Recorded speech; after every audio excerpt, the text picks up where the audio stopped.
적으로 말하면 사람이 죽기 전에 꼭 해보고 싶은 일들을 리스트로 이렇게 쭉 적어서 하나씩 하나씩 점검해 보는 거, 그것을 이제 버킷리스트라고 그렇게 부릅니다.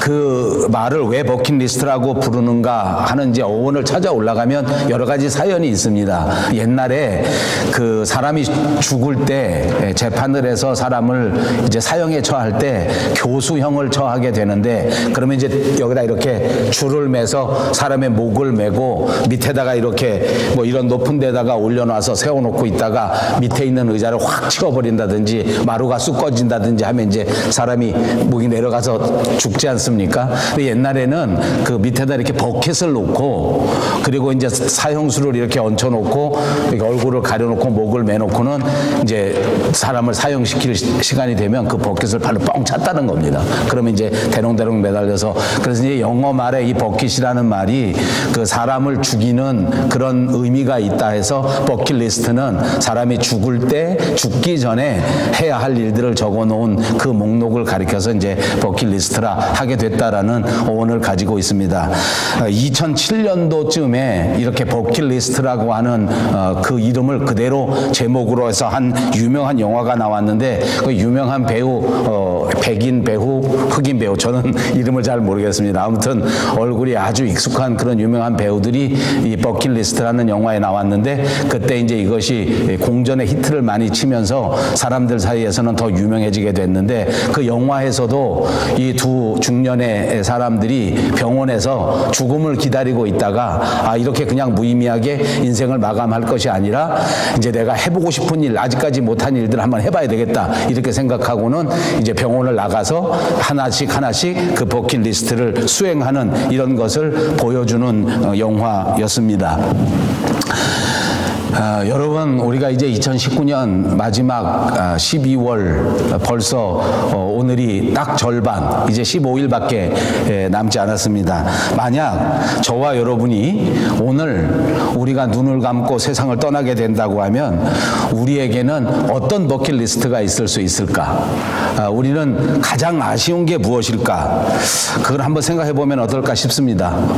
혹시 우리들 중에 이제 내가 죽게 되었는데 버킷리스트를 쭉 쓰면서, 야, 얘가 카나다 밴쿠버에 살면서 그 로키 산맥, 밴프, 제스퍼 그렇게 좋다는데 거기 한 번도 가보지 못하고 죽어서 진짜 원통하다, 이렇게 하시는 분이 있을런가 모르겠습니다. 혹시 어떤 분들은 이렇게 좋은 세상에 살면서 유럽에 그렇게 멋있고 아름답다는데 거기 한 번도 못 가보고 죽는 게 진짜 나는 원통하다. 세상에 중국의 산해진미라고 하는 무지막지하게 맛있는 음식이 있다는데 그런 맛있는 음식 한 번도 먹지 못하고 죽으니까 진짜 안타깝다. 이렇게 하면서 후회에 눈물을 뚝뚝 흘리는 사람이 있을까 싶습니다. 여러분, 만약에 여러분들이 지금 버킷리스트를 쓴다면 여러분의 리스트에는 뭐가 들어갈까 한번 생각해 보시기를 바랍니다. 제가 지금 예를 든 뭐 로키 산맥, 밴프, 제스퍼, 산해, 진미, 뭐 유럽의 멋진 관광지, 이런 것들은 사실은 마지막 순간에 죽을 때에는 별 의미가 없지 않을까 싶습니다. 저 같으면 마지막 순간에 이제 곧 죽는다면 그런 정도의 것들은 생각나지 않을 것이다, 이렇게 생각합니다. 여러분은 어떻게 생각하십니까? 여러분들도 저와 비슷하시라고 믿습니다. 속으로는 나는 그런 생각하는데요, 이런 사람이 혹시 있을지 모르겠지만 아마 그러지 않을 것 같아요. 근데 이제 이상한 것은 지금 제가 예를 들어서 한 이런 이야기들이 진짜 죽기 전에는 별 의미가 없는데 살아있을 때에는 진짜 여기다 목숨을 걸고 삽니다. 젊은이들도 보니까 2년, 3년 동안 적금을 들어서 밴프, 제스퍼 꼭 한번 가고 말리라. 열심히 돈을 벌어서 정말 그렇게 힘들게 적금을 들어서 막 한참 돈을 모아놓고 어디다 쓰는가 보니까 유럽에 가서 관광하는 데 쓰더라고요. 돌아다니면서 유럽에서 멋있는 이런 것을 관광하면서 구경하고, 또 들어가 보지 못한 호텔에 한번 가보고, 그리고 그 길거리에서 맛있다고 하는 음식 하나 먹는 거, 그걸 위해서 진짜 심하게 말하면 목숨 걸고 사는 것 아닌가.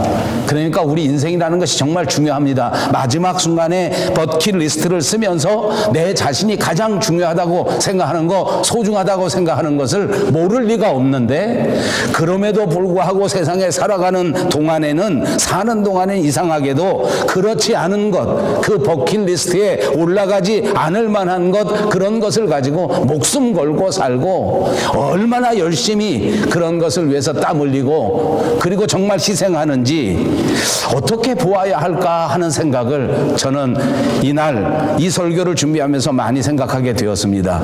이렇게 세상에 바라보아야 할 이런 목표, 여행 다니고 맛있는 거 먹고 그리고 마음껏 물질을 누리는 이것에 눈이 어두워져서 우리는 여기다가 열심히 하다가 못해서 특심이 생겨지고, 이렇게 열심히 하다 못해서 주변에 있는 사람들에게 피해를 주고, 형제들 간에도 이 돈 때문에 싸우고 물질 때문에 싸우고, 가족들 간에도 이 돈 때문에 싸우는 일들이 우리 주변에서 얼마나 많이 벌어지는가.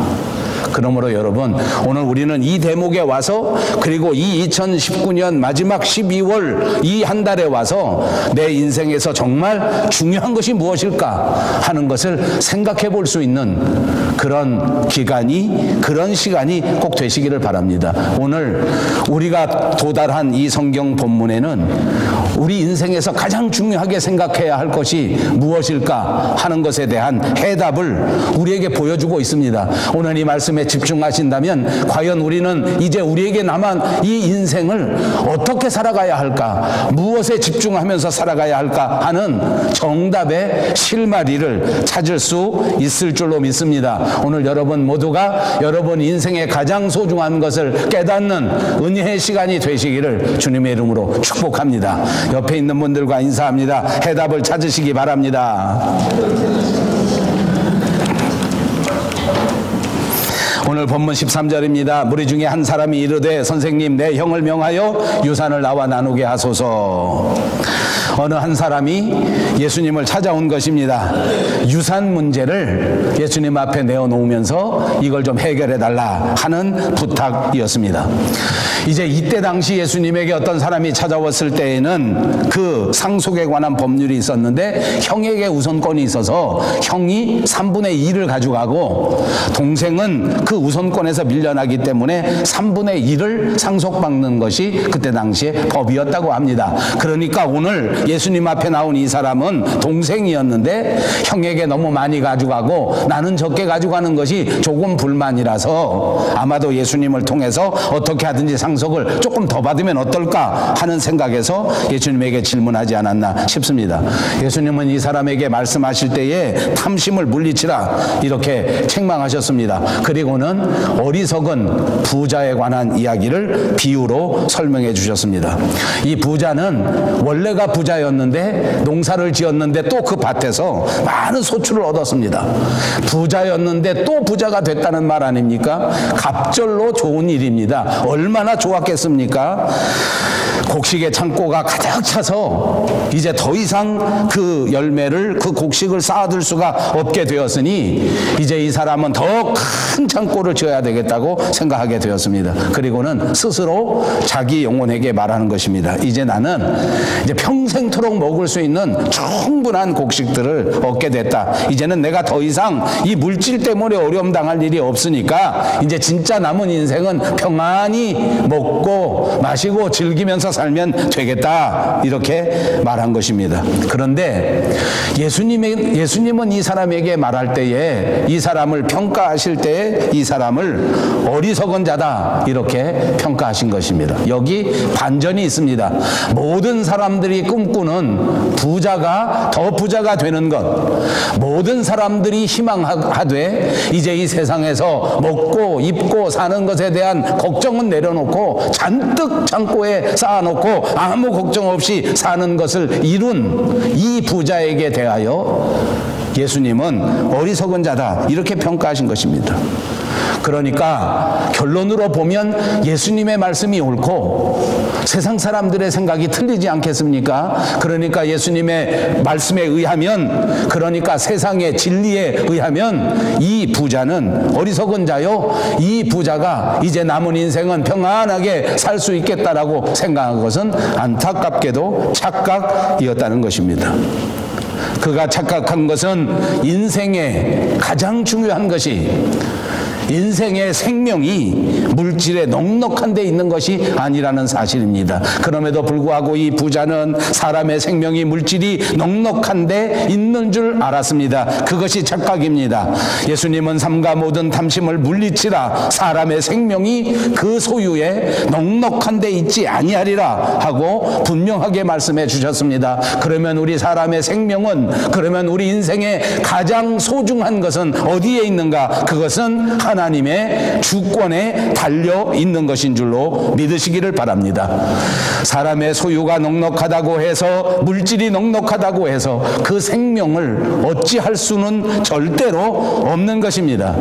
아까도 말씀드린 것처럼 세상적인 기준에 놓고 본다면 이 부자는 잘못한 게 없습니다. 열심히 노력했고 또 열심히 수고했고 땀 흘려서 물질을 모았고 그리고 또 풍년을 맞이해서 더 많은 재물을 얻게 된 것입니다. 세상 사람 모두가 다 이것을 소원합니다. 이렇게 되기를 바라지 않습니까? 저와 여러분도 그렇게 생각하면서 살고 있습니다. 우리가 살다가 열심히 노력해서 수입이 많아지게 되면 누구든지 다 조금 더 좋은 차로 바꾸게 됩니다. 그리고 누구든지 다 조금 더 넓은 집, 조금 더 좋은 집으로 이사 가게 됩니다. 때로는 노후를 위해서 땅에다가 투자합니다. 때로는 노후에 편안하게 쓰기 위해서 집을 사기도 합니다. 그리고는 더 돈이 많은 사람들을 보니까 일부러 돈을 주고 사람들을 고용합니다. 소위 말하는 금융 전문가를 고용해서 그 사람에게 어떻게 하면 내가 이 돈을 잘 관리할 수 있을까 하고 재정 관리를 받기도 합니다. 여러분, 마지막 순간 하나님께서 다시 찾으신다면, 우리가 다 아는 성경의 말씀처럼 어느 순간 하나님께서 다시 찾으시면 우리가 가진 모든 것들을 다 돌려드려야 하는데, 어느 순간에 하나님이 오셔서 찾으신다면 모든 것을 돌려드려야 하는데도 불구하고 오늘 우리 인생들이 마치 이것이 자기의 것인 것처럼 거기에 목숨 걸고 그것을 붙들고 살아가고 있다고 하는 것이 우리의 현실입니다. 제가 서울에 출장을 갑니다.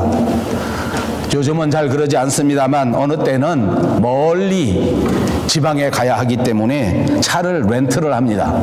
한 3일 또는 5일, 제가 한 10일 정도 거기 체류하는데 그중에 다 차를 쓸 일은 없으니까 돈 좀 아끼려고 어디 지방에 대구나 부산이나 전주나 이런 데 가게 되면 차를 한 3일 동안, 4일 동안 또는 5일 동안 이렇게 렌트를 합니다.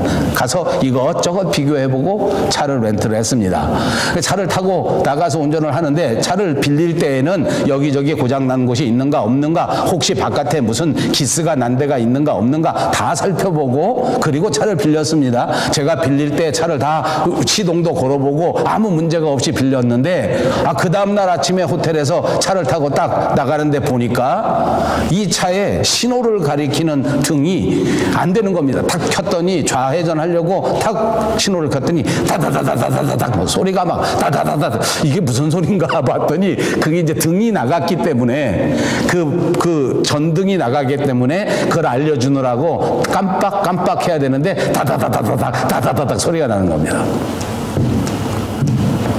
그리고 나서 이거 어저께는 괜찮은데 오늘 왜 이러지? 어저께 내가 이걸 안 해봤나? 막 그런 생각이 막 들더라고. 그러거나 또 차를 밀고 나가다가 에이 뭐 이거 빨리 가서 고쳐야 되겠다. 어디 가서 고치나? 이거 어떡하지? 이렇게 생각하고 있다가 음악이라도 들어보려고 라디오를 틀었습니다. 라디오가 안 됩니다.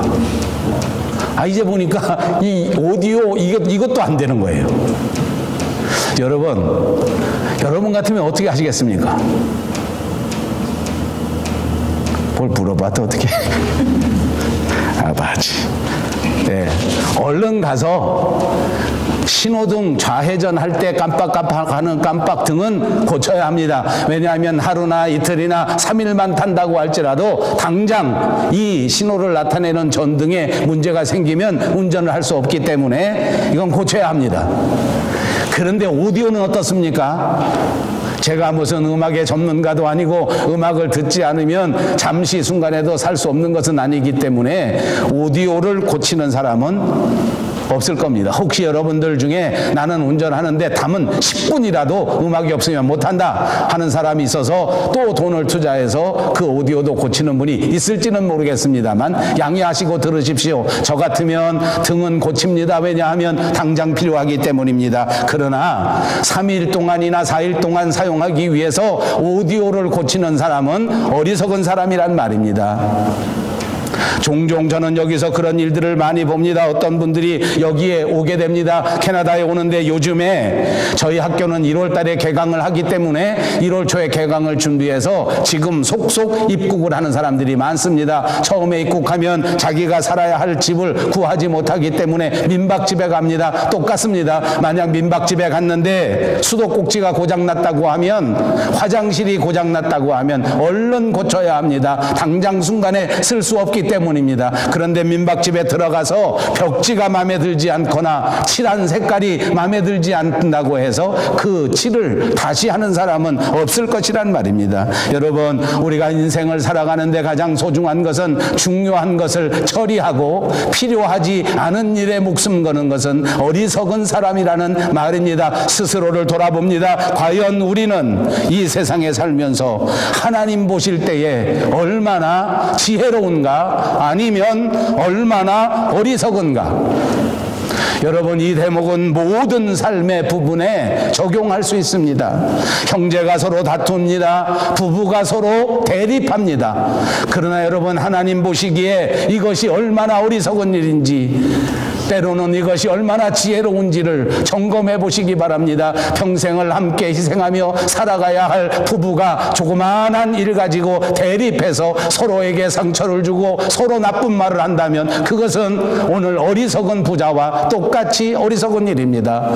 서로 참고 서로 조금 마음이 아플지라도 희생한다면 지금 잠깐 동안은 마음이 아플지 몰라도 그것은 인생의 가장 지혜로운 일이 될 줄로 믿습니다. 이제 살아가는 여러분, 2019년을 마감하고 2020년을 살아가는 저와 여러분이 하나님 보실 때에 절대로 어리석은 자들이 되지 마시고 하나님 앞에 지혜로운 인생들이 꼭 되시기를 주님의 이름으로 축복합니다. 옆에 있는 분들을 축복합니다. 지혜롭게 되시기를 바랍니다. 순간에 없어질 것을 붙들고 일시적인 것을 붙들고 살아가는 모습은 어리석은 일입니다. 하나님께서 보시면 이런 우리의 모습을 보시고 한탄하실지도 모릅니다. 예수님은 이 부자를 어리석다고 하셨습니다. 안타깝게 생각하십니다. 그리고 그 이유도 분명하게 가르쳐 주십니다. 오늘 성경 본문에 보니까 예수님께서 이 사람을 왜 어리석다고 했는지 우리가 추적해 볼 수 있는 실마리가 보입니다. 16절에 보니까 이렇게 되어 있습니다. 비유로 그들에게 말하여 이르되 한 부자가 그 밭에 소출이 풍성하며, 아까도 말씀드린 것처럼 이 사람은 부자였고 또 더 큰 부자가 될 만큼 소출이 풍성하게 됐다는 것입니다. 여러분, 부자가 부자 되는 일도 있고 부자가 가난해지는 일도 있고 가난한 자가 부자가 되는 일도 있고 가난한 자가 가난하게 되는 일도 있습니다. 경우의 수가 4가지 정도 되는데 제가 이런 말씀을 왜 드리는고 하니, 오늘 부자가 됐다는 말은 무슨 말일까 하고 생각해 보았기 때문입니다. 여러분, 제가 지금 말씀드리는 것은 굳이 꼭 이 해석만 맞는다는 말은 아닙니다. 여러 가지 해석할 수 있는데 저는 이렇게 오늘 해석하고 싶습니다. 이 사람이 부자였다는 것은 인생을 성실하게 열심히 살았다는 것을 말하는 것이다. 이 세상에서 열심히 살아서 열심히 부자가 되었습니다. 성실하게 살아서 부자가 되었단 말입니다. 그런데 이 부자가 하나님 앞에 은혜를 받아서 좋은 날씨를 만나고 태풍을 피하고 삶의 여러 도전들을 피하고 오늘 밭의 소출이 훨씬 더 많아졌다는 거예요. 가뜩이나 성실하게 살아서 인생의 성공을 이루었는데 오늘 보니까 하늘도 도와주시고 비바람도 도와주시고 재난마저 피해가서 그 밭의 소출이 훨씬 더 많아 더 풍성하게 수확하게 된 것입니다. 그래서 저는 이렇게 해석합니다. 인생에서 성공하려고 하면 성실함이 중요하다. 첫 번째 부자가 되는 일은 성실함이다. 성실합니다. 사랑하는 여러분, 우리에게 남은 인생을 성실하게 살아갈 수 있는 저와 여러분이 되시기를 바랍니다. 그리고 더 풍성하게 부자가 되기 위해서는 때에 맞춰서 이 농사가 잘 되게 해주는 손길이 있어야 하는데 때에 맞춰서 비가 와야 합니다. 때에 맞춰서 해가 비추어져야 합니다. 그래야 풍성한 수확이 있지 않습니까? 결실할 때에 절대로 비바람이 불어서는 안 됩니다. 이것은 하나님이 주신 복이라 그 말입니다. 그러니까 이 부자는 오늘 성실하게 일했을 뿐만 아니라 하나님께 큰 복을 받는 사람이 되어 더 풍성한 부자가 됐다. 저는 사랑하는 우리 밴쿠버 영성교회 오늘 예배하는 여러분 한 사람도 빠지지 말고 모두가 다 이 부자처럼 이 세상에 성실하게 살아서 부자 되시고 하나님의 은혜를 충만하게 받아서 더더욱 풍성해지시는 여러분들이 꼭 되시기를 주님의 이름으로 축복합니다. 17절에 보니까 심중에 생각하여 이르되 내가 곡식 쌓아둘 곳이 없으니 어찌할까. 풍년이 들고 더 풍성하게 됐는데 이 부자가 고민에 빠졌습니다. 요즘 우리가 말하는 소위 행복한 고민입니다. 쌓아둘 곡식이 없는 게 아니라 쌓아둘 창고가 없는 것입니다. 곡식이 넘쳐나고 그 곡식을 놓아둘 곳이 없다는 것입니다. 어떻게 해야 됩니까? 여러 가지 방법이 있을 수 있습니다. 오늘 이 부자는 더 창고를 증축해서 더 많이 지어서 거기다가 쌓아놓기로 했지만 따져보면 방법은 그것만 있는 것이 아니었습니다. 이런 상황에서 적당히 내가 먹을 거, 나에게 필요한 건 남겨놓고 나머지는 이웃 사람들과 나눌 수도 있었단 말입니다. 그랬다면 이 사람은 아마 어리석은 부자라는 그런 평가를 받지 않지 않았겠습니까? 원래부터 부자였습니다. 그러므로 더 풍성하게 된 것이 너무너무 감사하면 그거 모두 가져다가 기부해도 될 수 있었습니다. 그런데 오늘 보니까 이 부자는 18절에 또 이르되 내가 이렇게 하리라. 내 곳간을 헐고 내가 더 크게 짓고 내 모든 곡식과 내 물건을 거기다가 쌓아둘 것이다. 그렇습니다. 부자는 그렇게 결정했습니다. 이게 쌓아둬야 되겠다. 이렇게 많이 얻게 되었는데 뭐 어디 갖다 기부하는 것도 귀찮고 누구 나눠주는 것도 싫으니까 내가 땀 흘려서 열심히 일했으니까 내가 더 곡간을 크게 짓고 내 곡식을 쌓아두기로 했단 말이에요. 법적으로 아무 문제가 없습니다. 도덕적으로도 아무 잘못한 일이 아닙니다. 자기 입장에서는 어찌 보면 가장 합리적인 선택을 한 것인 줄도 모릅니다. 여기서 예수님이 지적하려고 하는 문제의 실마리를 볼 수 있지 않습니까? 이 부자는 지금 계속해서 나 이것만 말합니다. 내 곡식, 내 곡간 계속해서 말합니다. 이 짧은 비유에서 학자들이 분석해 보니까 나와 관련된 표현이 12번이나 나왔다고 말합니다. 19절에 보니까 19절에는 또 내가 내 영혼에게 이르되 영혼아 여러 해 쓸 물건을 많이 쌓아두었으니 평안히 쉬고 먹고 마시고 즐거워하자. 이것도 원문에 보면 내가 평안히 쉬고 내가 먹고 내가 마시고 이렇게 써져 있는 말이라고 합니다. 부자는 자기 스스로에게 자기가 말하는 겁니다. 이제 내가 먹을 것, 이제 내가 쓸 것은 충분하니까 이제 나를 위해서 살자. 여러분 어서 많이 들어본 이야기 아닙니까? 이제 인생에 나를 위해서 살자. 이 부자의 계획이었습니다. 저는 살아보니까 2019년을 살아가는 우리 조국 대한민국의 사람들의 삶의 계획이 모두가 이렇습니다. 나를 위해 살자. 요즘 보니까 40살만 되면 나를 위해서 삽니다. 자식들 기르느라고 내 인생 소래봤다는 겁니다. 남편 치닥거리 하느라고 나는 아무것도 못했다는 겁니다. 40대 중반의 여자들이 모두가 하는 말이 이제부터는 나를 위해서 살겠다 해놓고는 남편도 팽개치고 자식들도 팽개치고 피트니스 센터로 달려갑니다.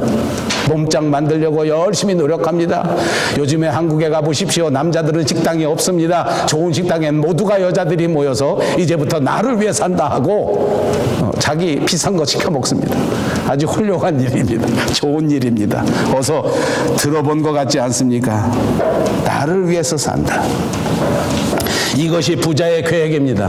여러분, 솔직히 말하면 우리의 비전이, 우리의 꿈이 이겁니다.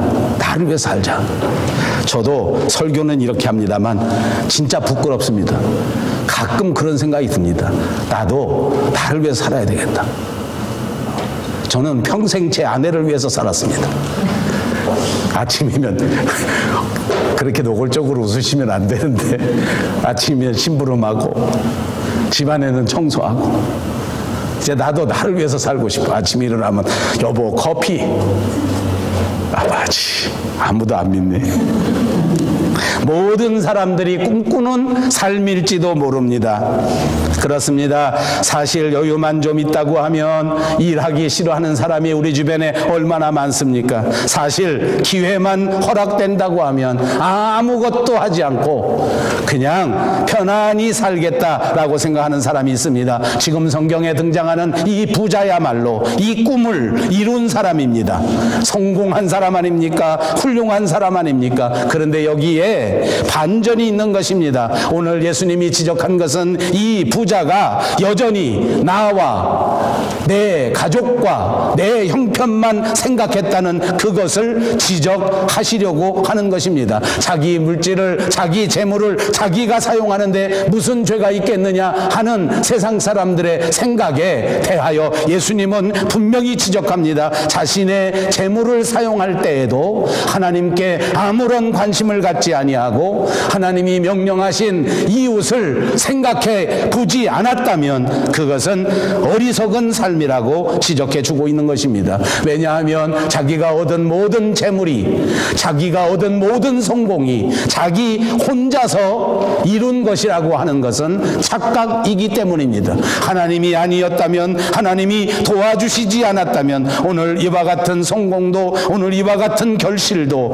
얻을 수가 없습니다. 그는 풍성한 풍작을 맞이했습니다. 이렇게 아름답게 결실하게 된 것은 정확하게 말하면 본인도 노력했지만 이것은 분명히 하나님께서 도와주신 것입니다. 하나님에게로부터 온 것입니다. 그래서 저는 이 대목을 해석할 때 이 농부는 충분히 자기가 성실하게 살았다고 전제했습니다. 아무리 세상에 성실하게 살았어도 여전히 하나님이 도와주신 것입니다. 왜냐하면 이 세상을 둘러보십시오. 성실한 사람이 한두 사람이 아닙니다. 보통 제 나이쯤 되면 자기가 똑똑해서 인생의 성공을 이루었다고 생각하는 사람들이 참 많습니다. 제 주변에는 그런 분들이 굉장히 많습니다. 자기가 우수해서, 자기가 똑똑해서, 자기가 정말 전략을 잘 짜서 인생에 이만큼 성공했고 이만큼 자식들을 잘 길렀고 내가 어려서부터 내 자식을 이렇게 막 열심히 이끌어갔기 때문에 훌륭한 길에 갔다 하는 분들이 제 주변에 많이 있습니다. 어찌 보니까 성실하게 살지 못한 사람들보다도 성실하게 산 사람들이 문제더라고요. 하나님이 주신 건 까맣게 잊어버렸어요.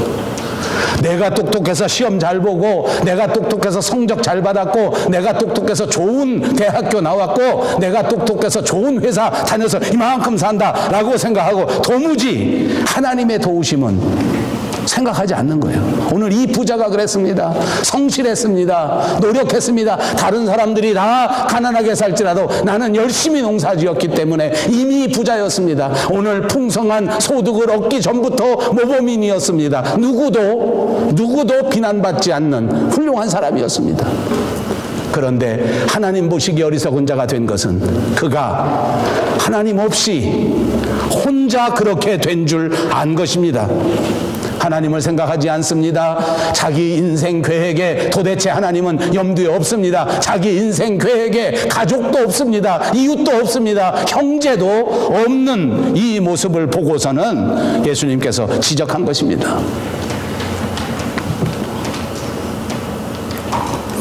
20절에 보십시오. 어리석은 자여, 오늘 밤에 내 영혼을 도로 찾으리니 그러면 내 준비한 것이 누구의 것이 되겠느냐.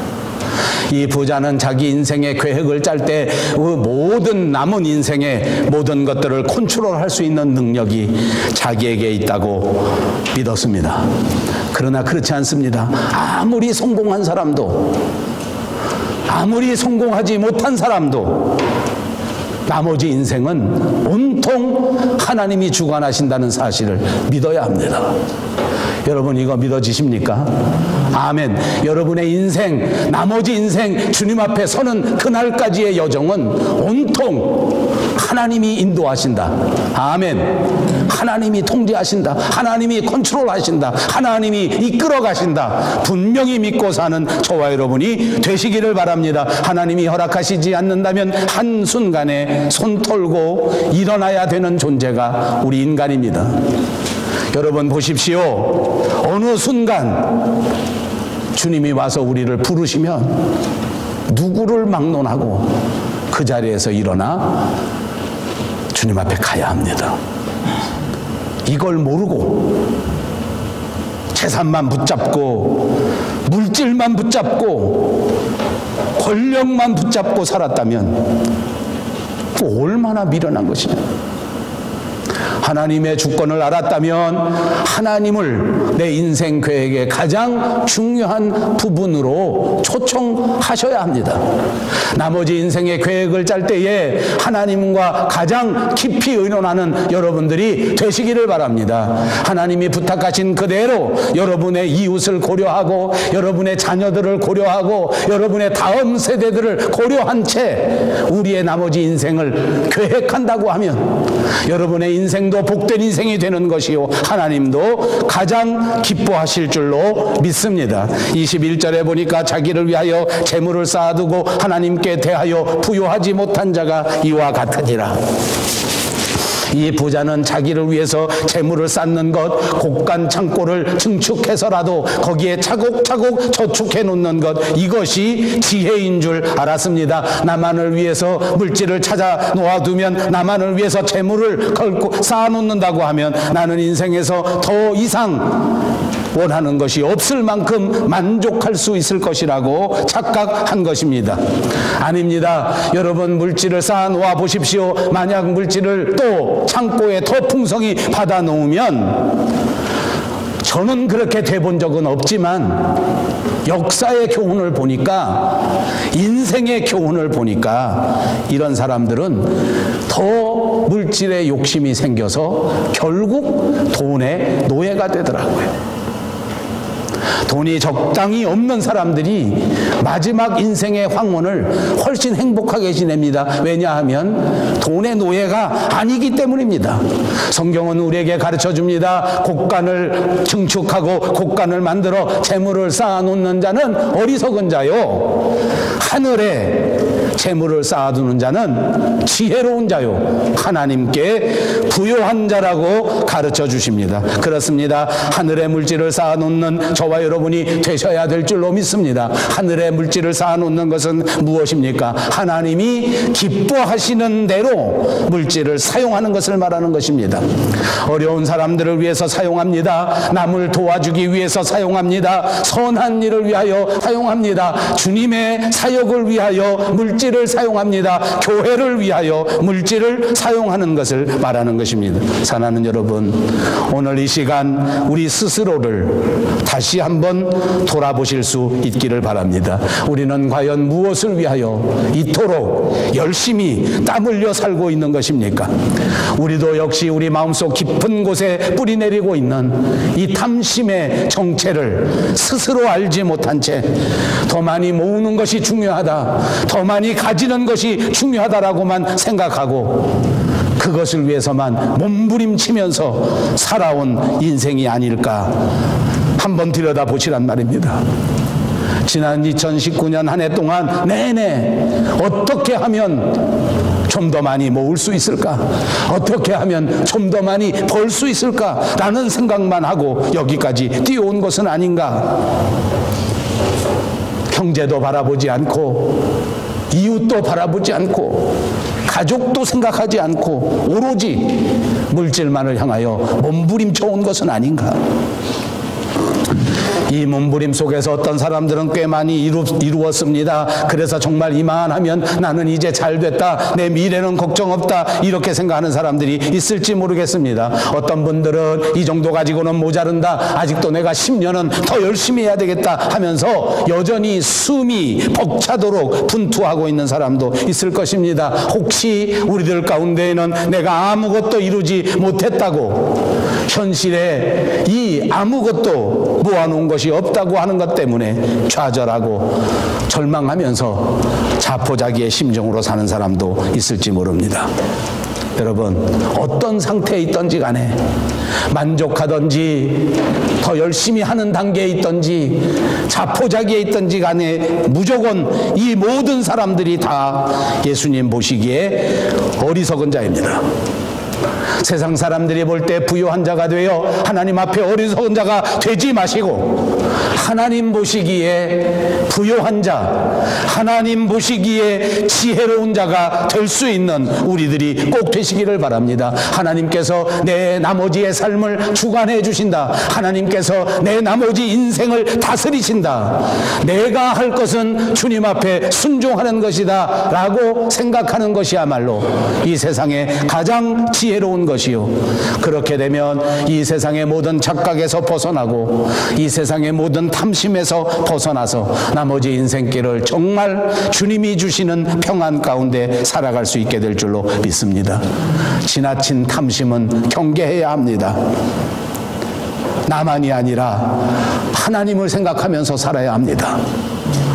나만, 내 가족만 생각하는 것이 아니라 내 이웃도 돌아볼 줄 아는 삶을 살아야 합니다. 이제 남은 우리의 인생의 계획, 이제 남은 우리의 신년 계획에 하나님을 포함하고 이웃도 포함하고 교회도 포함할 수 있는 우리들이 되시기를 바랍니다. 세상 사람들은 이런 계획을 어리석다고 할지 모르지만 우리 주님은 가장 지혜롭다고 칭찬해 주실 것입니다. 아무리 인생에서 돈을 많이 벌고 아무리 인생에서 권력을 붙들어 마치 왕처럼 다른 사람을 짓밟고 산다고 할지라도 하나님 앞에서 인정받지 못한다면, 하나님이 기뻐하시지 않는다면, 하나님 앞에 가난하다면 그 인생은 실패한 인생입니다. 인생의 성패는 하나님과의 관계입니다. 오늘 이 순간 하나님과의 따뜻한 사랑의 관계에 있다면 저와 여러분의 인생은 성공의 인생입니다. 반드시